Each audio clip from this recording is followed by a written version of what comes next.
100% the 1000 mandir temple destruction bit is a complete exaggeration, it's hyperbole. When there was this, somebody had put an RTI to the NCRT on this particular statement that the NCRT had in its book, which said that, if Aurangzeb broke temples, he also gave grants to temples. And NCRT wrote back saying, we don't have records of, Aurangzeb. Aurangzeb is the best villain that you can find, perhaps even in nationalist Indian history. When the nation is being built, again you need a kind of counter, right? So you are building this new secular state and you build it against, you need a communal villain, and who better than Aurangzeb? The way we started this discussion was around the film Chhawa, and it's just one, maybe the one in recent time that we've seen lead to actual violence on the streets. But there have been films like this that have been coming out at a very rapid pace over the last few years. Parvati, would you define these films as propaganda? Yes. They are also pushing for a certain kind of demonization of a particular community. By and large, it tends to be Muslims, but it can also be liberals, urban Nakshals, JNU. There's a whole film on JNU. This connection of saffron with Hinduism is such a later innovation. There is a deliberate creation of the Muslim monarch, who's certainly always putting collyrium in his eyes. He has this very menacing glare. So if you look at Ranveer Singh, he really typifies that with Alauddin Khalji. So should we be pushing it, and should makers themselves, just to earn a lot of blind money, etc., be doing movies like this? This idea that we'll tell a historian who has qualifications in history must go learn history from a Bollywood movie. That is the level, that popular history in India is playing at. Hello and welcome to The Wire. I'm Jahnavi Sen, and we're here today to talk about why an emperor who died in 1707 and his rather modest grave have become the subject of heated debate, tensions, and even an excuse for violence in 2025. We're talking, of course, about Aurangzeb and how calls for the destruction of his tomb in Aurangabad, which has been renamed Sambhaji Nagar, led to violence in Nagpur. Now, Aurangzeb has been used as an emotive issue by the Hindu right for decades now. Of course, by the BJP, but also before that by the Shiv Sena in Maharashtra. The most recent trigger for his name being dragged into contemporary politics is a film, Chhawa, which follows the rule of Maratha King Sambhaji, Shivaji's son, and his capture, torture, and execution by the Mughals under Aurangzeb. Now, bringing up Aurangzeb or other Muslim rulers who are being portrayed as villains does not seem to be about history for the Hindu right. Instead, it's an attempt to hold Muslims in today's India as responsible for the wrongdoings of these kings. For that attempt, it becomes essential to paint history in completely black and white strokes. Some rulers have to be brave, courageous saviors, while others are evil, cruel, and out to destroy Hindus. Maharashtra Chief Minister Devendra Fadnavis had in 2023 referred to those posting positively on social media about Mughal Emperor Aurangzeb as Aurangzeb ki aulad, or the children of Aurangzeb, and claimed that they were the ones responsible for communal tensions in Kolhapur. More recently, he has ruled the fact that Aurangzeb's tomb is an ASI monument and so can only be removed using legal means. He was responding to his party colleague and MP, Udayanraje Bhosle, who wanted a JCB bulldozer taken to the site immediately. After initially praising Chhawa for showing the truth, Fadnavis has also now blamed the movie for the communal violence in Nagpur. Samajwadi Party MLA Abu Azmi, who called Aurangzeb a good administrator and not a cruel leader, was immediately suspended from the State Assembly without even being given a chance to make his case. The portrayal of Mughals as the enemy is not specific to Maharashtra.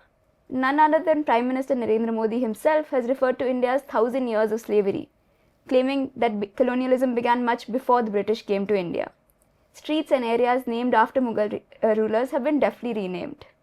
Chhawa is also one among many movies made to push the same kind of black and white history. To talk about all of this, I have with me today Dr. Ruchika Sharma, who is a historian and also runs a YouTube channel to counter misleading historical narratives, and author Parvati Sharma, who has written historical profiles of several Mughal rulers. Thank you both so much for joining me. Thank you. Thank you.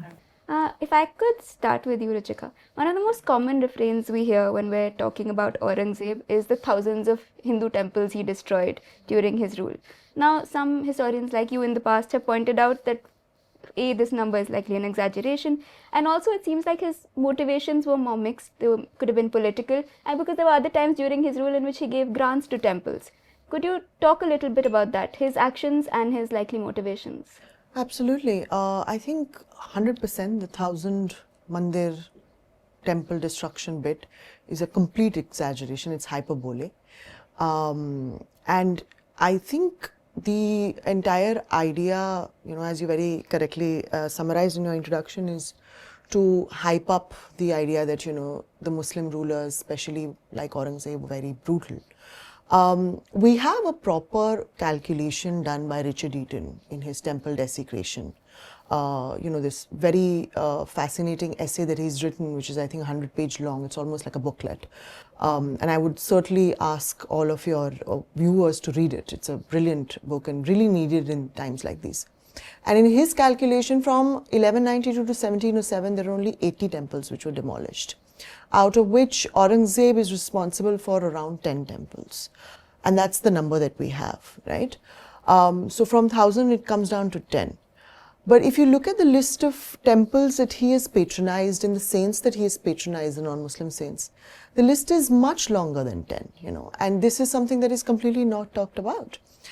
In fact, for me as a historian as well, this was a much later learning, because this is what we're always talked about, taught, even in schools, and even in undergrad history, etc. Very rarely do we talk about, or do students know that Aurangzeb actually had patronized temple and he had given grants.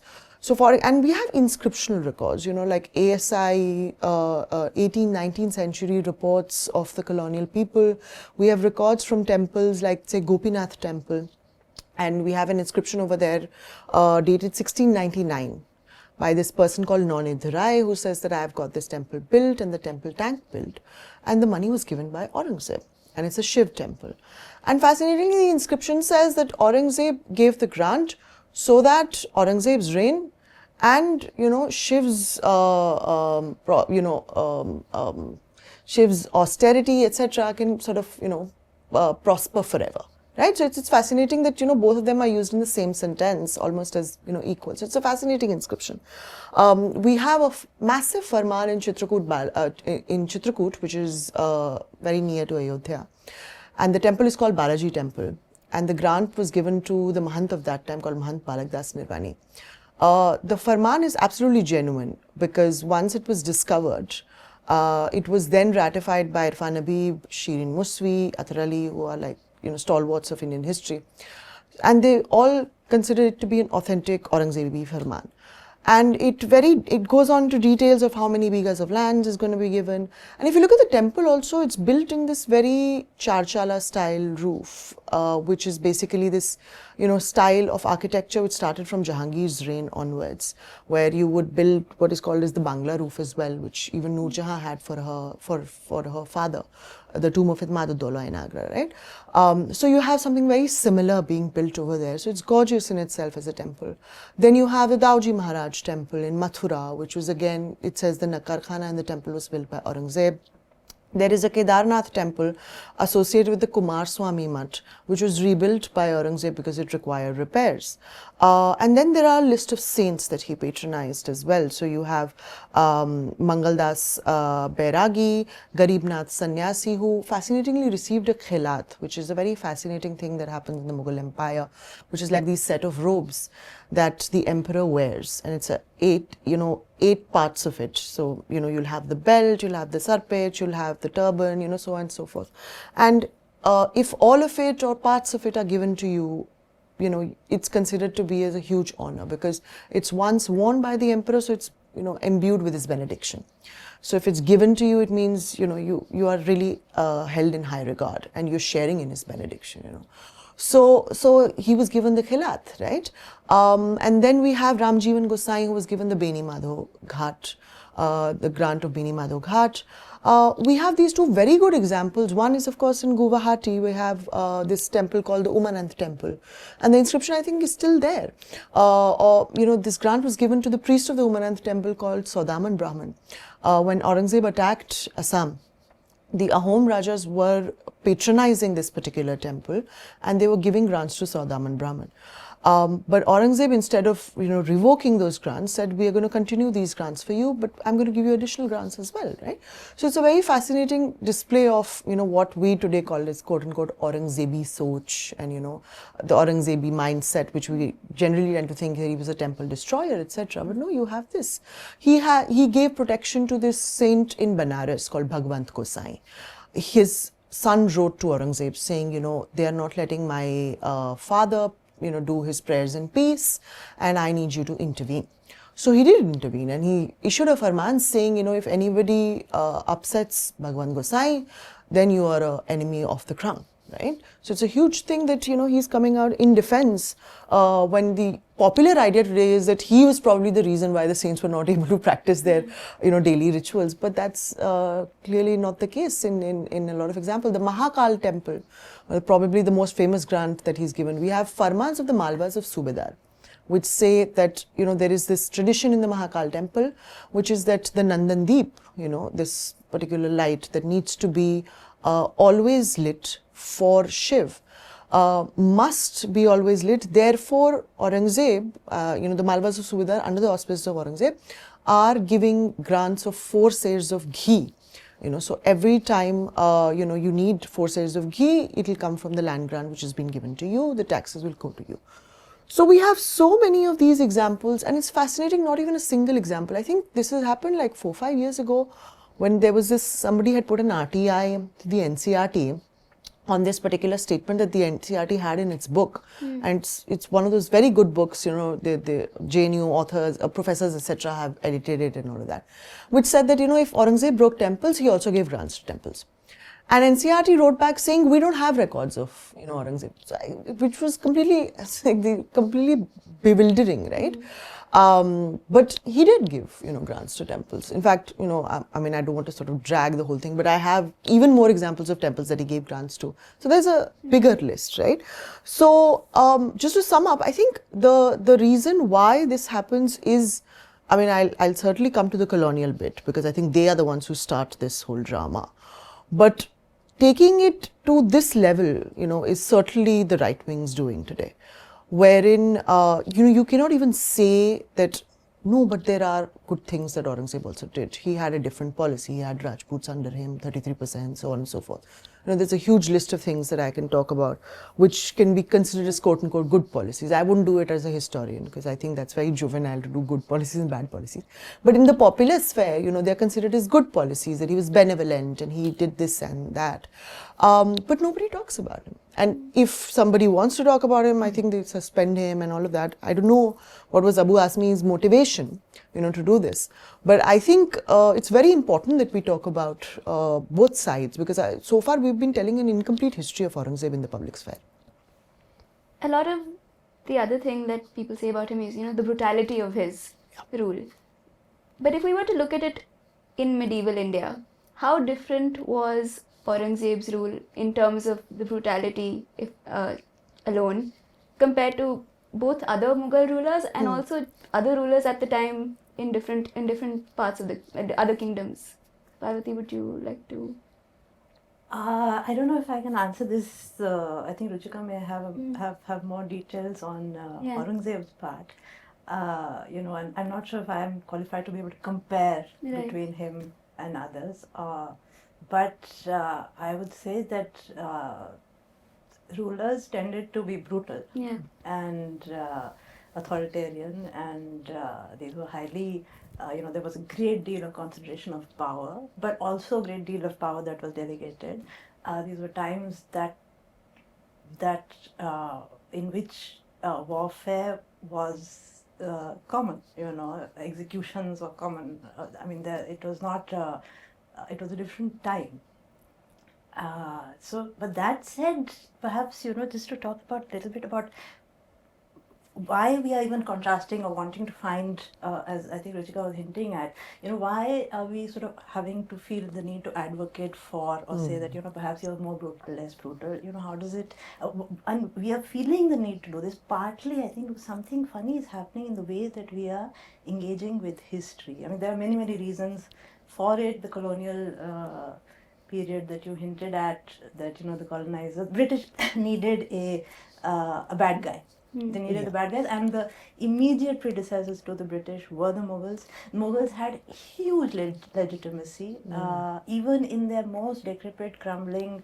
When the Mughal emperor was a husk, he was still highly legitimate. The Shah Alam, who was after the Battle of Buxar, there's nothing to him. He has no power whatsoever. He is legitimate, even the eyes of even the Marathas. To whom he is considered, who give him nominal suzerainty. They accept robes and other sort of symbols of rule from him. A century later, Bahadur Shah Zafar is the focal point of the 1857 mutiny, and in this case, it is you might say the people who come to him, the Sipahis who come to him, not the elite.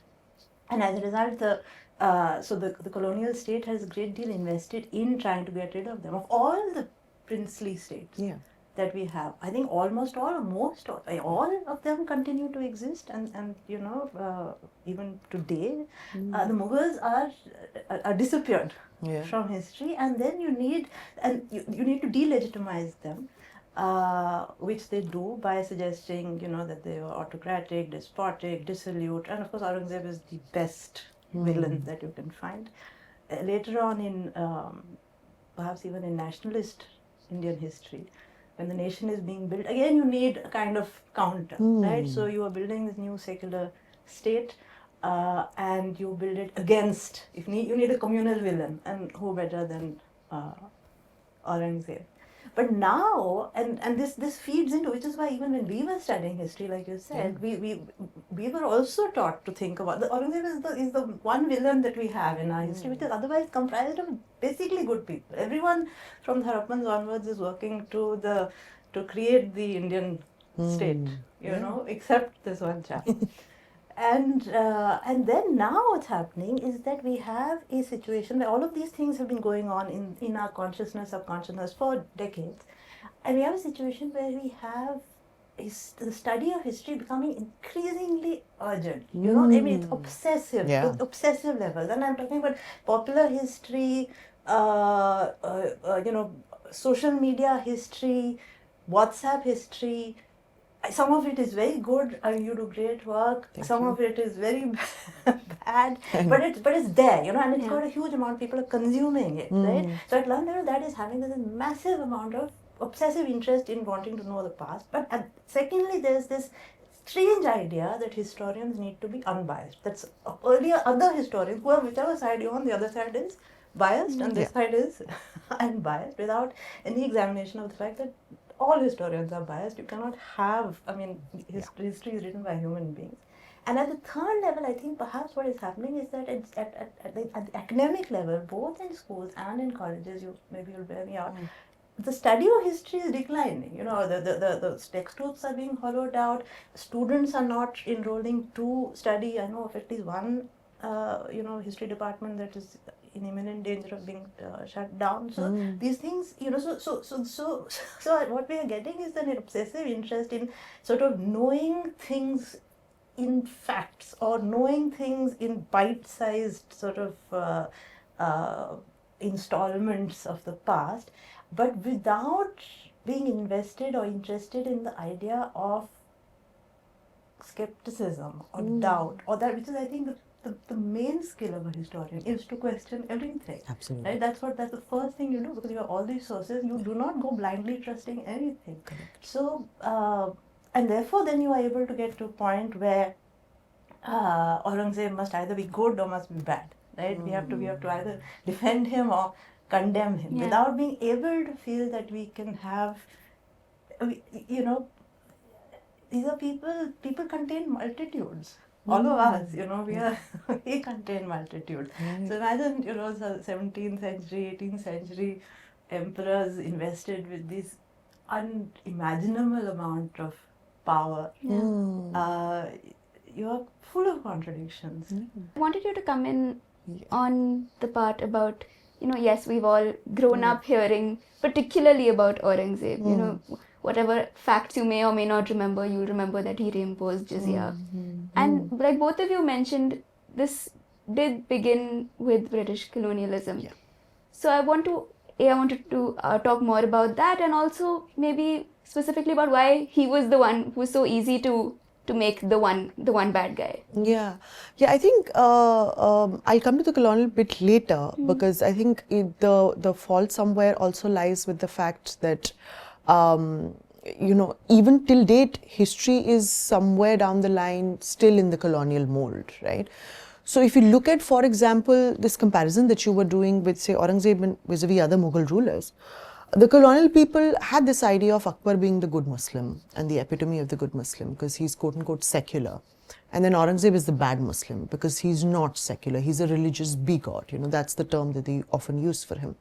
But if you actually look at the histories of both these, there are a lot of similarities. Akbar started this policy of, putting Rajputs in the Mansab Jagir system.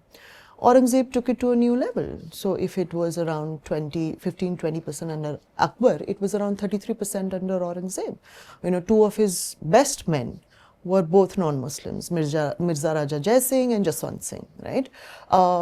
In fact, almost all the wars that he's fought against the Marathas have been fought by Rajputs for him, right? So this idea that somehow Aurangzeb is the polar opposite of Akbar is not borne out in a lot of his policies. Jizya is a very interesting example. I think we don't realize how much Jizya changed starting with Akbar all the way to Aurangzeb. It has a history of its own. I think you can actually tell the history of the Mughal Empire just by telling the history of Jizya. It's so interesting. So Akbar starts off by putting a ban on it around 1562-63, right? And then he resumes Jizya around 1575, right? And then puts a ban again in 1579. Now, throughout this, there is a very interesting thing happening between Akbar and the Muslim conservatives in his reign, right? So, initially when he bans it on principle, because Akbar, credit where due, Akbar had a mind of his own. If you read say, Athar Ali on Akbar and his religious views, you'll see he's a very avant-garde person. He's really ahead of his time. He thinks about, why should we do tradition? Why should we have taqleed? We should have aql and everything, right? So he bans it, because of his own foresight, thinking that this is a discriminatory tax. He also bans the Hajj tax. But then the Muslim conservatives are not okay with this because this is a tax that has historical precedence and has always occurred, right? So he falls out of favor with the Muslim conservatives. But he wants to win them back. So in 1575, he brings it back. But at the same point of time, he, still cannot garner favors with the Muslim conservatives because as a ruler, he cannot always follow what the Muslim conservatives want him to. He is ruling over a vast non-Muslim majority. So he has a lot of policies which might not comply with quote unquote the Sharia, right? So when he brings it back, reimposes it in 1575, he's trying to win him back, but he can't, right?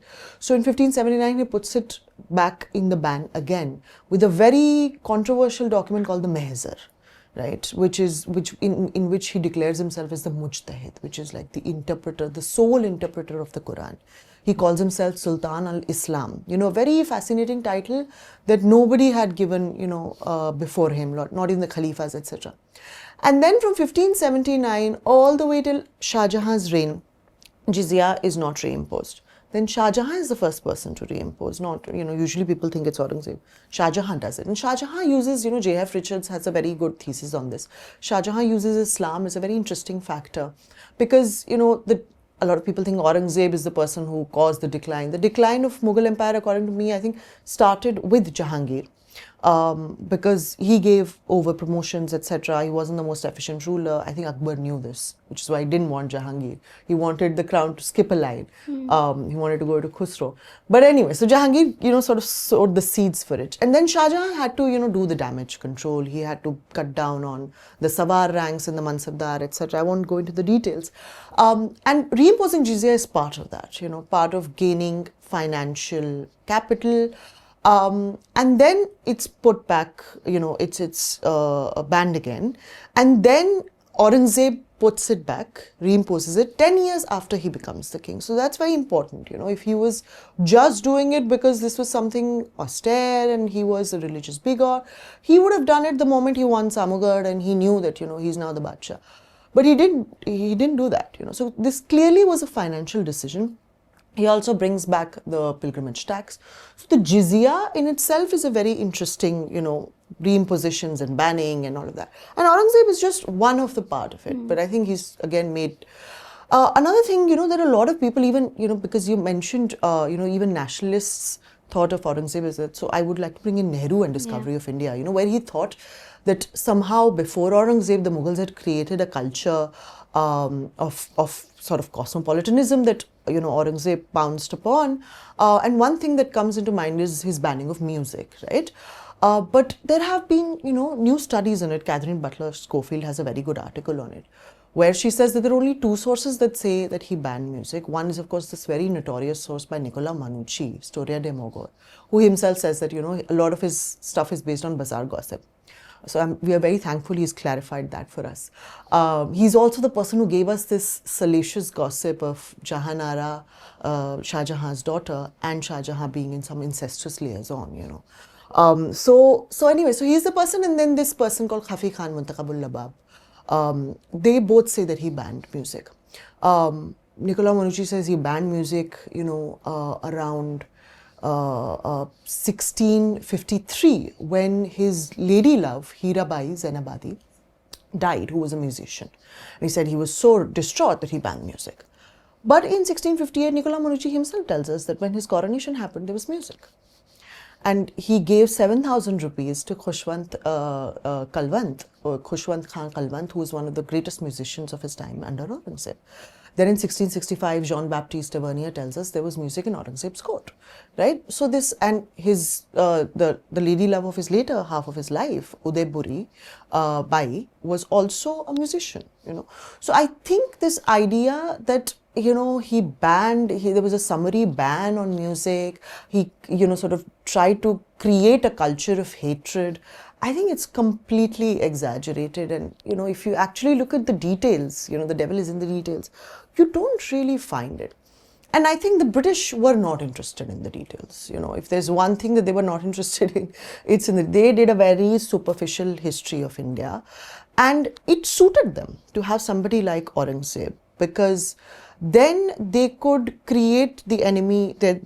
In 1857 revolt, as Parvati mentioned, the people who got the maximum punishment are Muslims. They were considered to be the people who had masterminded the 1857 revolt. And the Hindu bankers and merchants, so you had Chunamal and Bhavani Shankar in Delhi, they had funded the British, right? So they became the friends. So you and you had a lot of princely states who also, did not support the 1857 revolt. So this idea that, this is basically, this is how Muslims are, they're brutal, they kill us, they rape our women. So there was this exaggerated idea of how many English women were raped and all of that, right? And Aurangzeb somehow becomes the face of all of that, right? He's the person, this is the mindset. But at the same point in time, English are also in awe of the Mughal empire. They also want to rule as ruthlessly as they think in their mind that the Mughals did. So therefore they use them in their architecture. They, shift their capital to Delhi because it has the Mughal legacy, right? So I would think that the British had this very interesting relationship of awe and hatred towards the Mughals. And I think, the hatred bit was reserved for people like what they thought was Aurangzeb, right? Yeah. So I think, I mean, in the popular sphere, it starts with these people, the colonial people sowing the seeds. And then, of course, because the Hindu right was born there, right? It was born in the British times. So they have then taken it to multitudes now. I want to come back to something you were saying about the fascinations with history today and this sudden boom. And a part of that we are seeing in popular culture. And the way we started this discussion was around the film Chhawa. And it's just one, I mean, maybe the one in recent time that we've seen lead to actual violence on the streets. But there have been films like this that have been coming out at a very rapid pace over the last few years. Parvati, would you define these films as propaganda? Yes, very much so. Yeah. Because because they are concertedly pushing for a certain kind of, not just a narrative. A narrative is still one thing. I mean, you can have narratives being created, they are also pushing for a certain kind of demonization of a particular community. By and large, it tends to be Muslims, but it can also be liberals, urban nakshas, JNU. I mean, there's a whole film on JNU. So yes, so in the sense that it is creating enemies and instigating violence of thought, if not action. In this case, action has resulted against these supposed enemies. They are certainly a propaganda, in the sense that they are not encouraging any kind of reflection or thinking or investigation or independent investigation of your own. They are certainly propaganda, because they are to be swallowed whole, and then they are to be reacted to. They are, they are, they provoke a reaction. That's what they are meant for. Yeah, and I also think, just to add, I think there is a deliberate creation of binaries in these movies, So for example, Prithviraj, the movie constantly shows Prithviraj calling himself as a Hindu. I'm like, that would have never happened, because this term that I am a religious person known as Hindu would have never existed in Prithviraj's time. His entire army is wearing saffron. This connection of saffron with Hinduism is such a later innovation, right? In all probability, they were wearing whatever colors they were wearing. There is no idea that everybody's wearing. And what's fascinating is Ghori's army is all green. So it's just this very weird motley of today's ideas and today's stereotypes put onto history, and you have a depiction like this. I haven't seen the movie Chhawa, but I've heard from sources very violent, and there's a lot of exaggeration, etc. But I mean, judging by the previous movies that I have seen, you can actually make a distinction. So you have, on one hand, movies like Mughal, and then you have Jodha Akbar, right? And then you have movies like Prithviraj, Tanhaji, and then this person, Chhawa, right? Even Padmavat falls into that four. There is a deliberate creation of the Muslim monarch, who's certainly always putting collyrium in his eyes. He has this very menacing glare. So if you look at Ranveer Singh, he really typifies that with Alauddin Khalji, right? And they do things which are not human. So for example, they'll show Alauddin Khalji eating raw meat. I'm like, this would have been unthinkable of. He is the Sultan. He would eat probably the best cooked meat out there. It's hilarious on his statue that he chef. Exactly, So this idea, is deliberately being created. This othering, is done. But if you have movies like Mughal and Jodha Akbar, that is not how they portrayed emperors, right? They had their own set of historical inaccuracies. Jodha Akbar is all premised on a fictional character, Jodha. We don't know, if she existed or not. Mughal and Anarkali, whom exactly. I think we more or less know did not exist, right? It was a complete creation of this British writer, right? Who called her, the name pomegranate kernel, and which is how, the Anarkali thing comes about.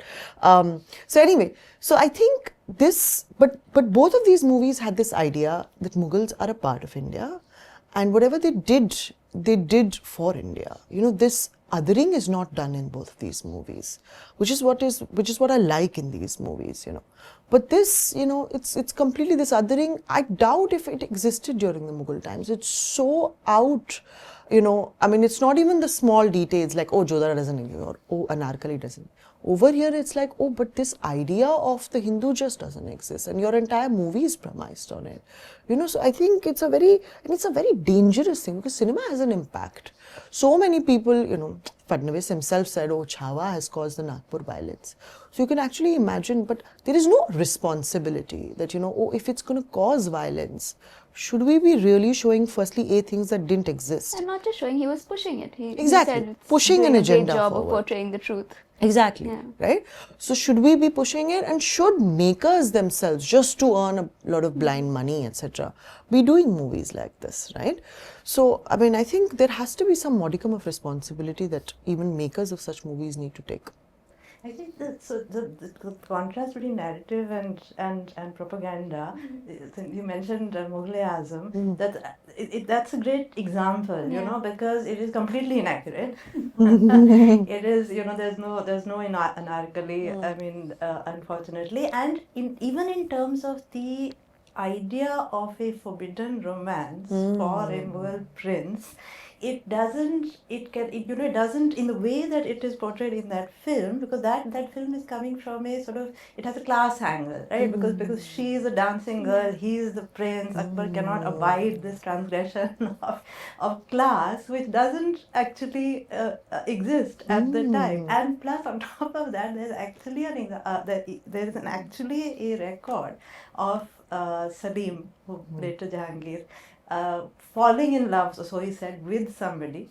Akbar didn't approve of that particular rishta because, for some reason, I know, but he didn't. But Salim insisted, and Akbar gave in. So this is, I mean, it's recorded in the Akbarnama. So if Prince wanted to marry someone, he would. I mean, they would not, you know. Not be such a dramatic. but that is playing to a certain kind of idea of India at the time, right? Because of because we want to.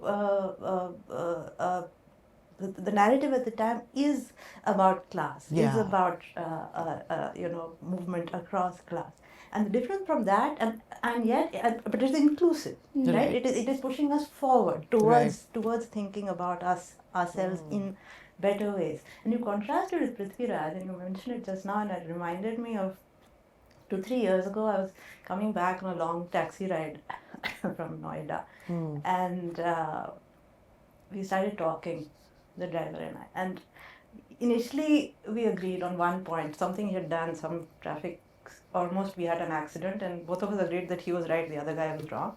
After that, we had no point of agreement whatsoever on any issue, like from politics to culture. And we ended up at Prithviraj. And, you know, he had been saying things, I had been contradicting him, I had been saying things, he had been contradicting me. We came to Prithviraj, and he was saying things that he had picked up from the movie, and I was saying, no, this is not true, this is not true, this is not true. He was stuck in a traffic jam. He turned to look at me like this. He said, "Madam, एक बात बोलूं, आप बुरा मत मानेगा." तो I said, नहीं बोलिए. He said, "Madam, आपको कुछ भी knowledge नहीं."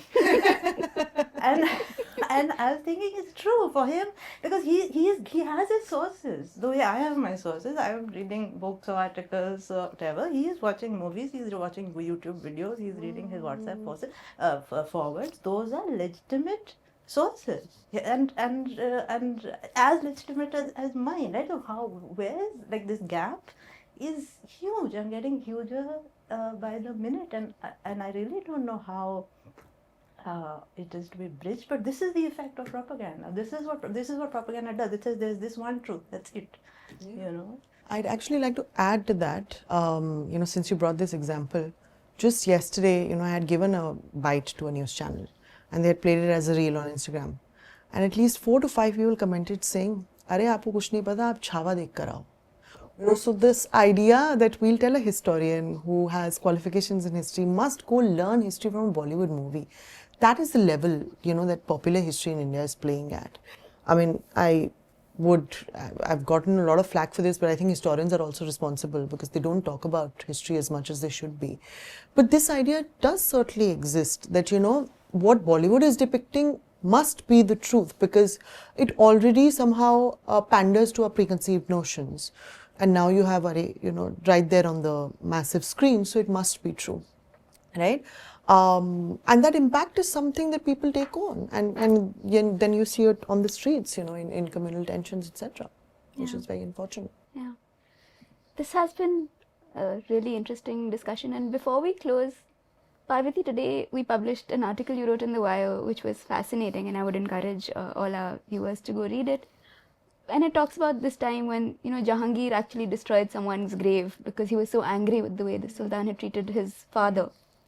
But one of the other points you make in this article is, you know, the people who are out to destroy Aurangzeb's grave, they don't necessarily want to say that they are morally better than Aurangzeb in certain ways. They are differentiating against him for purely religious reasons and for his purported way he treated Hindus, but not saying that, we want equality and he didn't want it, and that's the problem. Could you?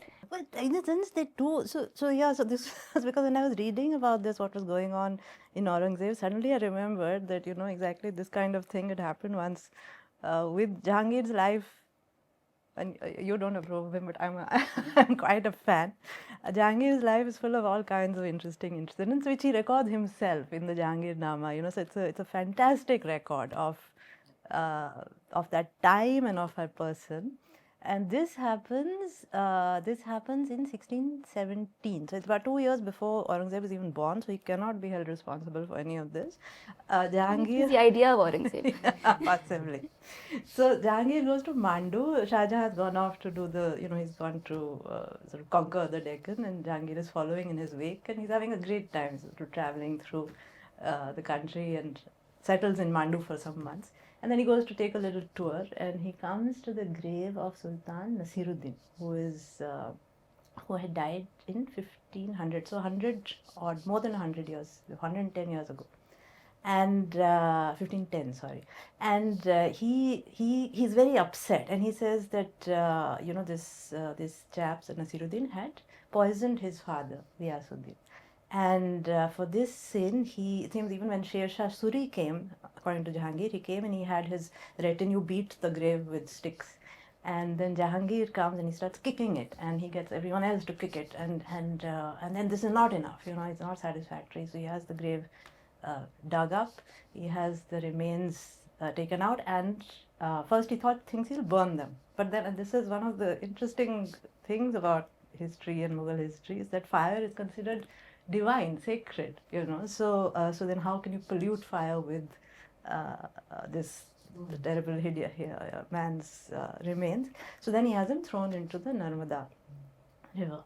And I was thinking, it's weird. This incident comes out of you from the blue. Why is he doing it? Why is he getting so agitated? And it's possible that he is trying to, because he himself has a very complicated relationship with his father. He's the apple of his eye. He's born like the famously Salim Chishti and all of that, and he's the boon that comes. But then he turns out to be the greatest disappointment of Akbar's life. He rebels against him. Akbar himself, clearly stays on the throne for way too long as far as Jahangir is concerned. He rebels. He goes off. There are even rumors that Akbar thought that Jahangir had tried to poison him. So maybe this, there must be very complicated feelings in his mind about his own father. And here maybe he is trying to say, I am not this. I am better than this. So therefore I will punish this performative punishment of this man for committing patricide. And that kind of, and there's sort of, it's possible. I mean, it's just who knows what it was. Now, if the Hindu right wants to attack Aurangzeb, stomp on his grave, I don't know what, run a bulldoze over it, there's nothing to bulldoze, so whatever it is. What are they trying to say? And because, I think fundamentalists and the right generally across the world, and the Hindu right certainly, it's very hard for them to think sort of consistently or with any particular intelligence. So, they do say, of course, I mean, this is said all the time. People are saying the Hindus are the most tolerant. Hindus are the most tolerant. We are the most tolerant. And there's I found somebody saying this, a member of the BHP in one of these protests, so-called. We are the most tolerant, but we will not let anyone who takes Aurangzeb's side live. So that, there's a desire to show yourself as better, but an inability actually to do so, because the whole point of it is nothing to do with history, because of the conflation of Mughal with Muslim, which has been happening at least for decades. Yeah. I mean, the Aurangzeb ki aulad is now, but the Babur ki aulad happens at the time of the Babri Masjid, right? Yeah. That word, that phrase is coined then. So that's more than 30 years that this conflation has happened. So when there is a protest against Aurangzeb, or there's a threat to attack Aurangzeb, the threat is to Indian Muslims today, because the two have been so fused. Just to add, since you brought Nasir Khalji, Jahangir was also believing a rumor. Nasir Khalji never poisoned Ghiyas Khalji. We have no evidence to prove that. But it's fascinating the rancor that he has towards that grave. You know, considering it's a grave. And he's no connection with this man. Exactly. I mean, it's long ago, old. Long back, gone. Yeah. He's just stumbled upon, and somebody's told him this, that, you know, this guy had done this. And Nasir Khalji is again, you know, for Mandu history is like the Aurangzeb of Mandu history. He's not considered very nice, right? So a lot of you know, issues happened during his time. He's also the last ruler of the Malwa Sultanate. After them, you know, after him, this Rajput guy Medni Rai comes in and all of that. So poor guy had to struggle a lot, right? He was also considered somebody who was a debauch, and, you know, he had a lot of women, something that we don't associate with Aurangzeb, but anyway, this guy. So I think this was also a rumor that must have been very famous at that point in time. And clearly Jahangir's rancor, like you very correctly said, comes from his own, you know, regret. In fact, the regret is also shown against the rancor that he shows towards his own son when Khusro, you know, rebels against him. The punishment that he gives to Khusro is, you know, blinding him, because, you know, there is a Turco-Mongol taboo that you cannot spill royal blood, you cannot kill somebody who's royal, right? So you will only blind him so that it takes away his ability to become king again. So you can never dream of becoming a king, because only able-bodied person can, right? So therefore this idea is, we'll just blind him. But to his, you know, people who supported him, right, two of his best friends, the punishment is they wrap those people in ox skin and have them paraded in the markets of Agra. To the extent that, so what, basically the skin will shrivel up, right? So you will, you know, die because of, you know, asphyxiation, right? So this is what happens to them. So the rancor that he has against Khusro is also, you know, I think mirroring the fact that, and Akbar was never like that with Jahangir. I think he died with this regret that his son is in Bagawat against him. And he really wanted, he wrote letters saying, Sheikh Baba, you know, you should come back to me, I'm ill, this, that and the other, meet me once before I die, and all that. I think Jahangir was on his own high trip. So, and what's fascinating is, after he finishes off Khusro, he goes finishing off everybody, and I'm going to come back to this whole idea. One of the person who is killed as a result of it is Guru Arjan Dev, because there is this idea that Guru Arjan Dev supported Khusro, put tilak on his head as the next ruler, right? So, even though Akbar gave a grant to Guru Arjan Dev, now that he is the enemy of the state, it's a clear political motive. You know, of course, it's from Guru Hargobind onwards, spinned as a religious thing. You know, and similarly, Noor Jahan's husband is also punished like that. Ali Quli Istajlu, he is also killed in association with the fact that he was very close to Khusro, you know, his own son who had done Bagawat against him. So he treacherously creates this plot where he gets one of his governors to kill Ali Quli Istajlu, Noor Jahan's first husband. So it's you know, all of this, again, like I said, the details are very important. But as, you know, a country, firstly, we have an interest in history, but that void is now being filled by a lot of people who are not historians. That's primarily because historians are not filling it. So I think it is somewhere down the line, our fault. And they consider this to be the only thing, this idea that I will open a book. I think Twitter had this whole thing of asking Grok, right? And we'll just ask Grok and believe whatever Grok is saying, even for history. And I'm like, although I appreciate that, you know, a lot of the RW propaganda is being busted, but at the end of the day, it's still not a book. It's still not something that, you know, historians have written about, compiled about, talked about. So I think as a nation, what can really heal us is good public history, but we don't have that. Okay, we draw this program to a close for now. Thank you both so much for joining me. Thank you. Thank you all for watching.